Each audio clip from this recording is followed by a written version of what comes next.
All right, here's chapter 2. That summer I found Winn-Dixie was also the summer me and the preacher moved to Naomi, Florida, so he could be the new preacher at the Open Arms Baptist Church of Naomi. My daddy is a good preacher and a nice man, but sometimes it's hard for me to think about him as my daddy because he spends so much time preaching, or thinking about preaching, or getting ready to preach. And so in my mind, I think of him as the preacher. Before I was born, he was a missionary in India, and that is how I got my first name. But he calls me by my second name, Opal, because that was his mother's name, and he loved her a lot. Anyway, while me and Winn-Dixie walked home, I told him how I got my name, and I told him how I had just moved to Naomi. I also told him about the preacher and how he was a good man even if he was too distracted with sermons and prayers and suffering people to go grocery shopping. But you know what? I told Winn-Dixie, you are a suffering dog, so maybe he will take to you right away. Maybe he'll let me keep you.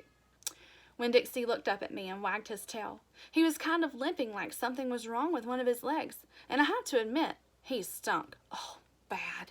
He was an ugly dog, but already I loved him with all my heart. When we got to the Friendly Corners trailer park, I told Winn-Dixie that he had to behave right and be quiet, because this was an all-adult trailer park, and the only reason I got to live in it was because the preacher was a preacher and I was a good, quiet kid. I was what the Friendly Corners trailer park manager, Mr. Alfred, called an exception. And I told Winn-Dixie he had to act like an exception too. Specifically, I told him not to pick any fights with Mr. Alfred's cats or Mrs. Detwiller's little yappy Yorkie dog, Samuel. Winn-Dixie looked up at me while I was telling him everything, and I swear he understood. Sit, I told him when we got to my trailer. He sat right down. He had good manners. Stay here, I told him. I'll be right back. The preacher was sitting in the living room, working at the little fold-out table. He had papers spread all around him, and he was rubbing his nose, which always means he is thinking hard. Daddy, I said. He said back. Daddy, do you know how you always tell me that we should help those less fortunate than ourselves? He said. He rubbed his nose and looked around at his papers. Well, I said, I found a less fortunate at the grocery store. Is that right? He said. Yes, sir, I told him. I stared at the preacher really hard.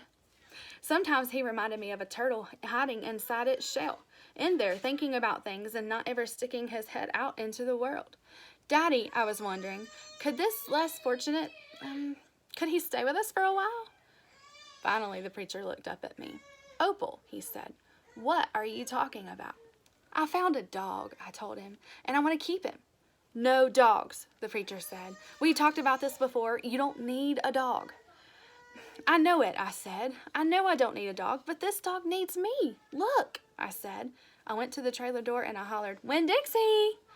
Winn-Dixie's ears shot up in the air, and he grinned and sneezed, and then he came limping up the steps and into the trailer and put his head right in the preacher's lap, right on top of a pile of papers. The preacher looked at Winn-Dixie.